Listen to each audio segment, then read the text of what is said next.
My brother said I'd never succeed without him, so I made my own path, bought his car from the repo yard, and left him a thank you cardium, a 28-year-old guy.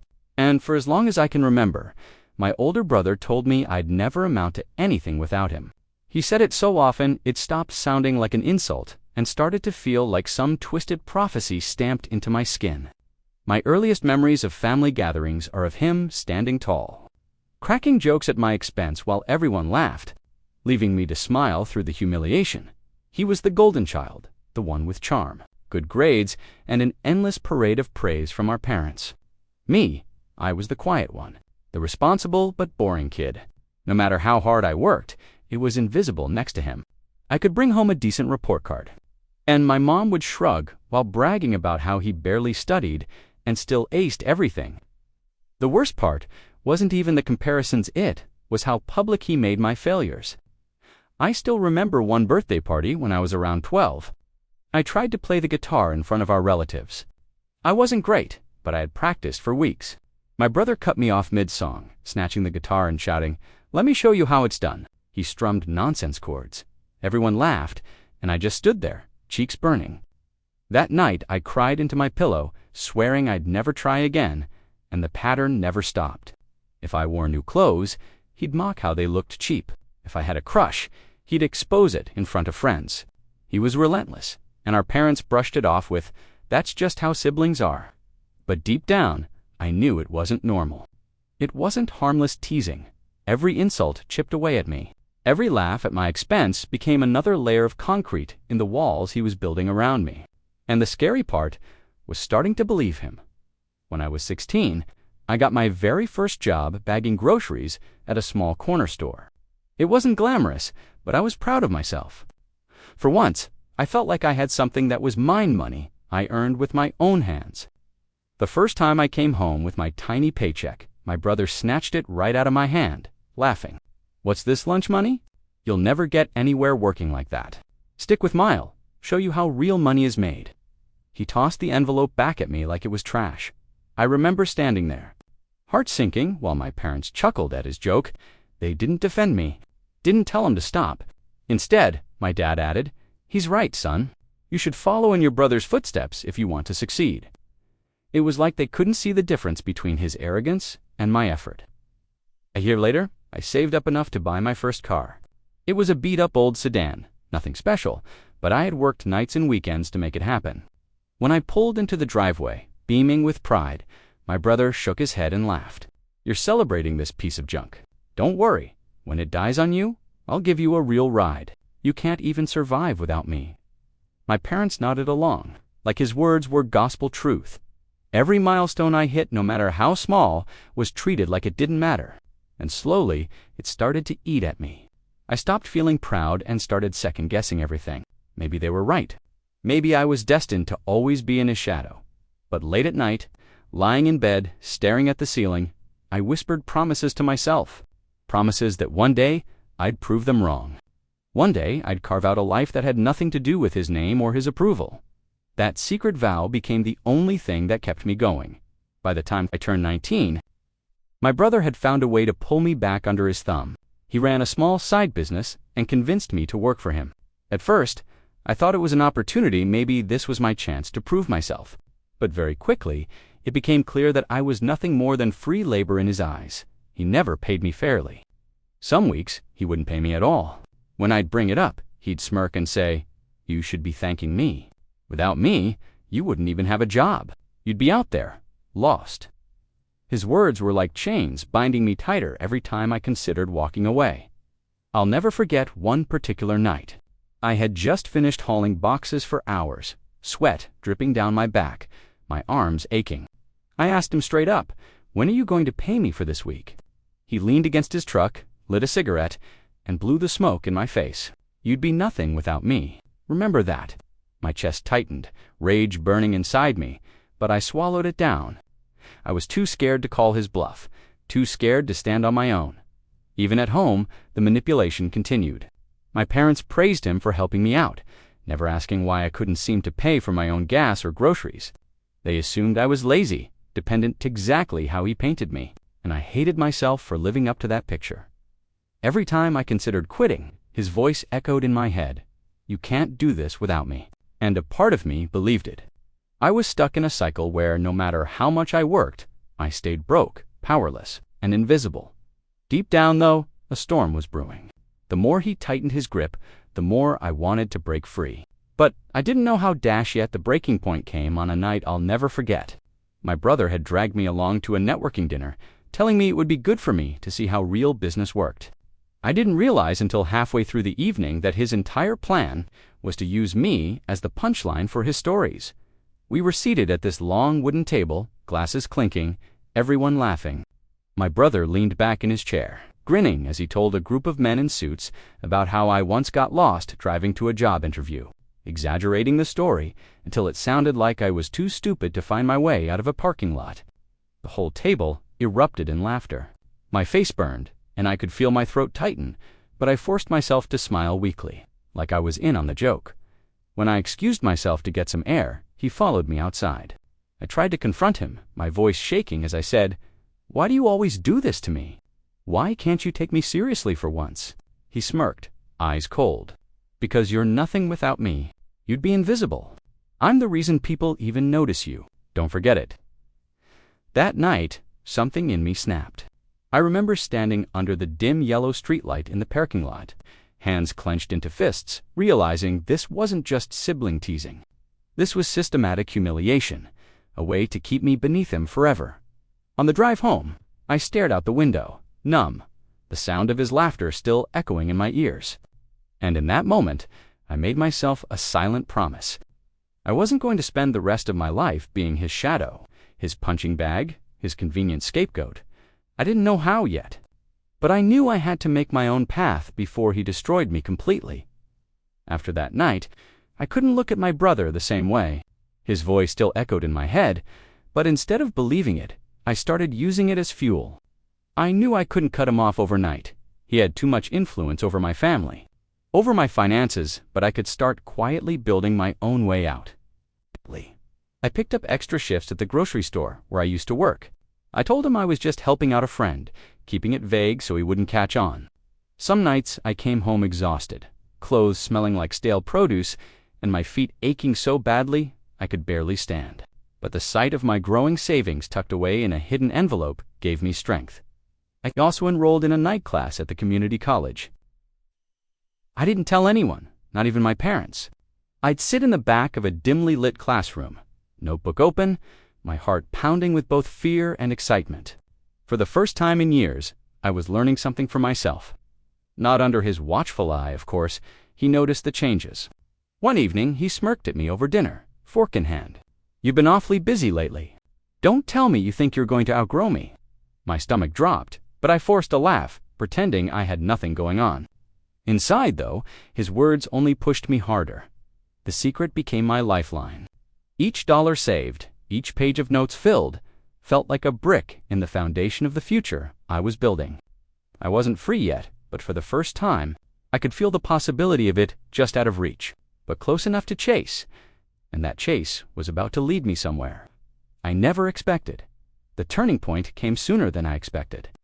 I had been quietly stacking away my savings, dragging myself through night classes and grinding out extra shifts. One evening, my manager at the grocery store pulled me aside. "You've been reliable, hard-working. We've got a supervisor position opening up. It's not glamorous, but it's a step up and it comes with benefits."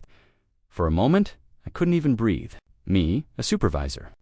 It wasn't a dream job, but it was proof that someone finally saw me as capable. I accepted on the spot, heart pounding with both excitement and fear. When I told my family, their reactions were exactly what I expected. My brother leaned back in his chair, smirking. Supervisor at a grocery store. Wow, moving up in the world. Don't get too cocky, it's still pocket change compared to what I make. My mom chuckled and added, "Well, at least it's something." Their words stung, but they didn't crush me the way they used to, because for the first time, I realized something important. I didn't need their approval. I didn't need him. That paycheck, that promotion, that validation, it was mine, earned through my own sweat and long nights. But here's the twist. Instead of quietly accepting my small win, I made a decision. I wasn't just going to settle for scraping by. I was going to build something bigger, something that would make his words meaningless. If he thought I'd forever orbit around his spotlight, I'd prove I could shine without him. That realization lit a fire inside me I'd never felt before. It wasn't just survival anymore, it was ambition. Every shift, every class, every dollar saved suddenly had a new purpose. And while I was climbing, my brother had no idea his own world was about to start unraveling, while my life was slowly gaining momentum. My brother's world started to show cracks. At first, it was small things, a missed bill here, a late payment there. He brushed it off, bragging that he had big deals in the works. But I could see the strain behind his cocky grin.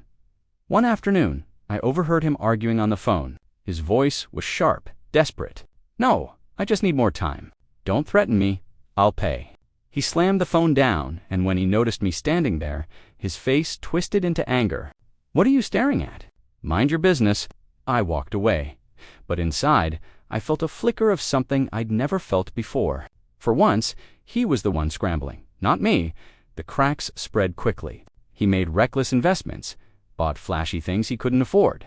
And when his business started failing, he doubled down instead of pulling back. Our parents, blind as ever, defended him. "He's just going through a rough patch. You should help your brother. He's always been there for you." The irony nearly choked me. Meanwhile, I was steady, climbing step by step. I paid off my small debts, saved more aggressively, and even started planning for a career beyond the store. The contrast was undeniable. His empire of arrogance was collapsing, while my quiet persistence was finally paying off. But with his decline came more pressure. He'd corner me at family dinners, asking for loans, masking his desperation with fake confidence. "Come on, you're doing well now.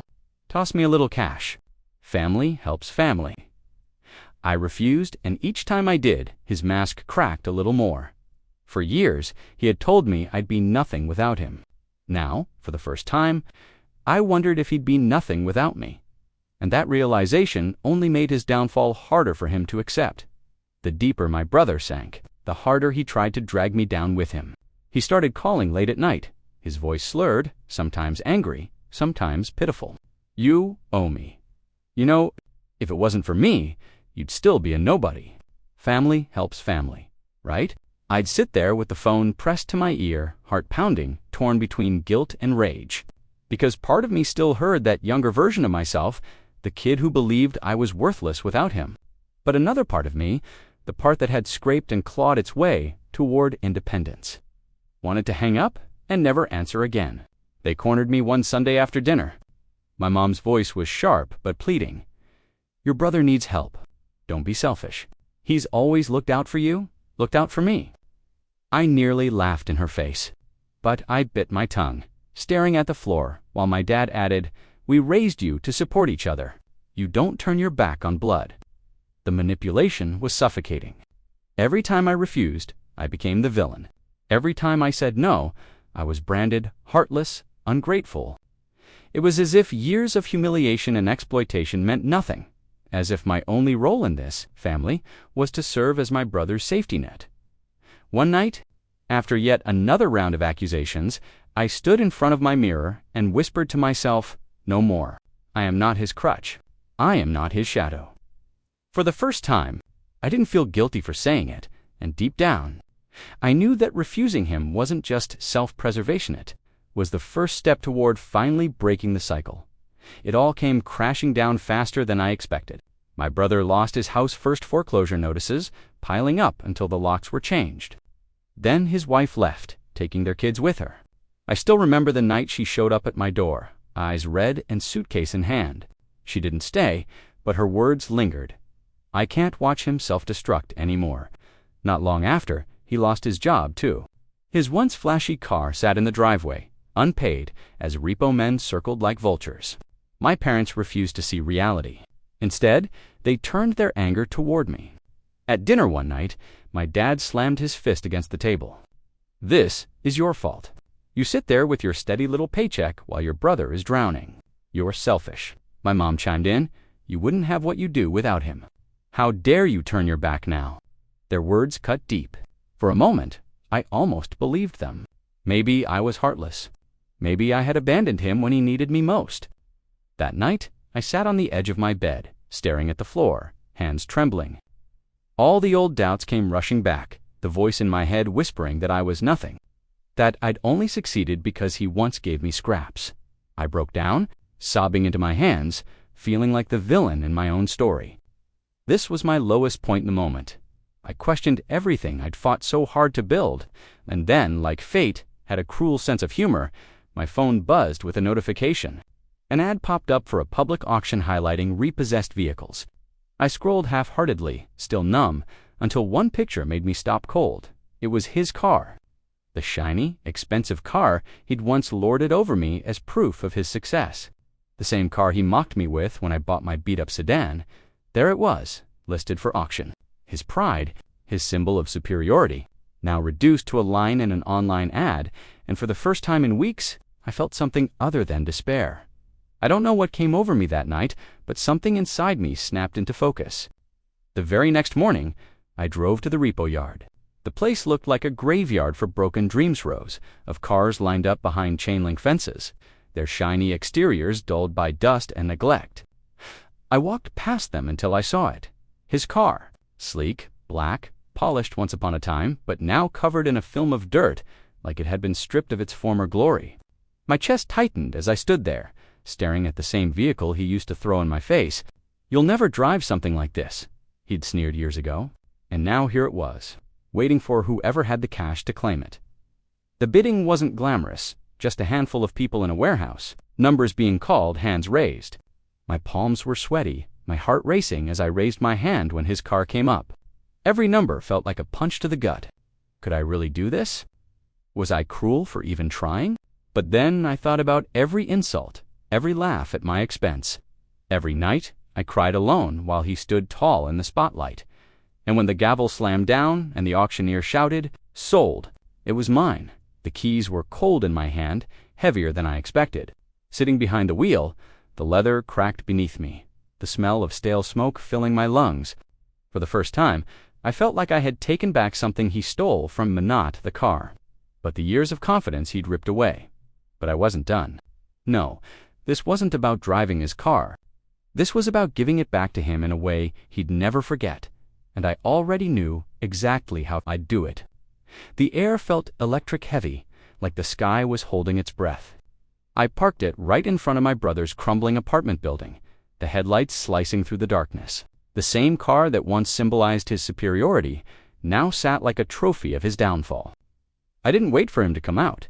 Instead, I slipped a simple note onto the driver's seat. No long speeches, no rants, no screaming match. Just one sentence written in thick black ink. "Thanks for teaching me everything I never want to be." I left the keys on top of the paper, closed the door, and walked away. I was halfway down the street when I heard him, the sound of the car door slamming, his voice erupting into the night. "What the hell is this? You think you're better than me now?" His words were sharp, venomous, echoing off the walls. But for once, they didn't pierce me. They bounced off, powerless. Neighbors peeked out their windows as his rage filled the block. He shouted threats, curses, anything to claw back a shred of dignity. My parents called me later that night, furious. "How could you humiliate your brother like that? He's already suffering, and you kicked him while he's down." But others' cousins, old friends, rished out with quiet admiration. That was brutal, but he had it coming. Standing in the shadows, listening to him unravel, I realized something monumental. This wasn't about revenge. It was about closure. I wasn't his scapegoat anymore. I wasn't the weak, humiliated kid he shaped me to be. I was finally free, and in his fury, I saw the truth. He hadn't just lost a car. He had lost control over me forever. In the weeks after the confrontation, the silence was louder than his rage had ever been. My brother stopped calling, stopped showing up unannounced, stopped trying to pull me back into his mess. For the first time in my life, I could breathe without his shadow pressing down on me. I'd wake up, make coffee in my small but steady apartment, and feel a sense of peace I never thought I'd know. No more late-night guilt trips. No more laughter at my expense. Just me, finally in control of my own life. I poured my energy into work, into school, into carving out a future that belonged solely to me. And every day that passed, the voice in my head that once whispered, "You'll never succeed without him," grew quieter. Until it was gone. My parents never fully forgave me for what I did, but that didn't matter anymore. Their approval had always been conditional, tied to his golden boy status. I didn't need it. What I needed was to finally approve of myself. And I did.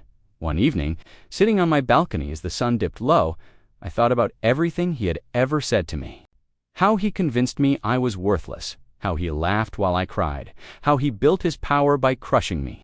And then I thought about that car, parked outside his apartment, with my note inside. That moment was the end of one chapter and the beginning of another. He was right, in a way. I didn't succeed without him.